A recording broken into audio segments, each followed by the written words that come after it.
So while I'm driving, I wanted to do a quick video on the VA loan since there was a ton of requests for it. So primarily the VA loan is one of the most underappreciated military benefit I think that we have.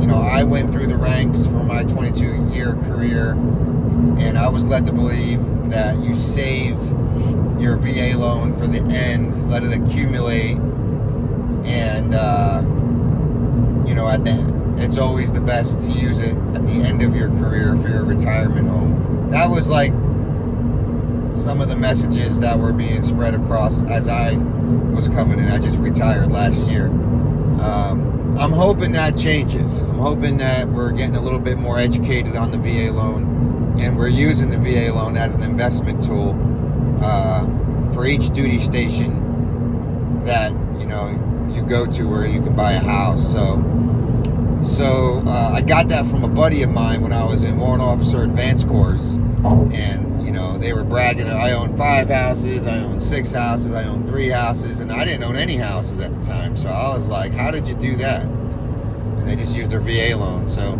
it's really easy. And right after that, I went and bought a house. I was like, okay, well, I didn't realize it was that easy. So most all active duty is already qualified for it. It's like 90 days consecutive service during wartime, 181 days consecutive service during peacetime. 181 days, most people hit that, right, you know, before they even leave AIT. So most people are active duty are qualified. If you're in the reserves or the service, it's a 6-year requirement, and that's it for eligibility. I think in any Gold Star family, of course, those benefits would be immediately available for those families. All right, so there's your eligibility. Now, what is it, right? Well, the best part about it, we'll just dive right into it, is the zero down, right? So the only thing closest to that in the civilian sector is the FHA, which is 3.5 down. Now, if we're going to scale the house at $400,000 to try to draw some comparisons, I'll say that a $400,000 house, 3.5% of that is like $14,000. So right off the bat, you're saving that kind of money, you know. So if it's $500,000, you can do the math, but you're saving a substantial amount of money. I would say you're saving or you're not spending it. I mean, it's the same thing. You might not even have that kind of money to save, but you're not spending it, so technically you're saving it.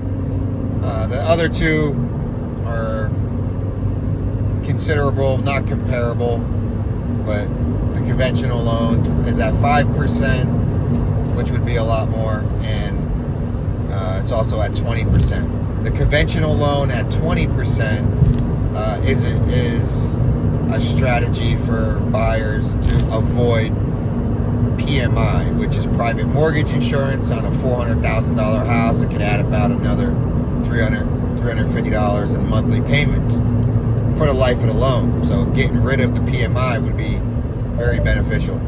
The VA loan doesn't have PMI, and you don't have to pay 20% down or anything. You're going to get 0 down, no PMI. So it's loaded with benefits, and you can use it once, twice, you can use it even 3 times if you want to. And so I can get into details on all that on a one-on-one basis. You don't have to sell your house in order to get another house with VA. You can rent it and use it and count it as an asset where you're going to be making income rather than debt. So there's a lot of things you guys can do. Hit me up, 912-373-2563. That's my personal cell. My business cell, 253-732-8068. You guys are, feel free to look me up on Facebook. Just type in my name, and I'm pretty much the only David Wallers with a Facebook page. There's some others, probably some hackers, but none that look like me. And if they do, they're definitely hackers. So I'll be happy to help you out. Let me know. Thanks. Bye.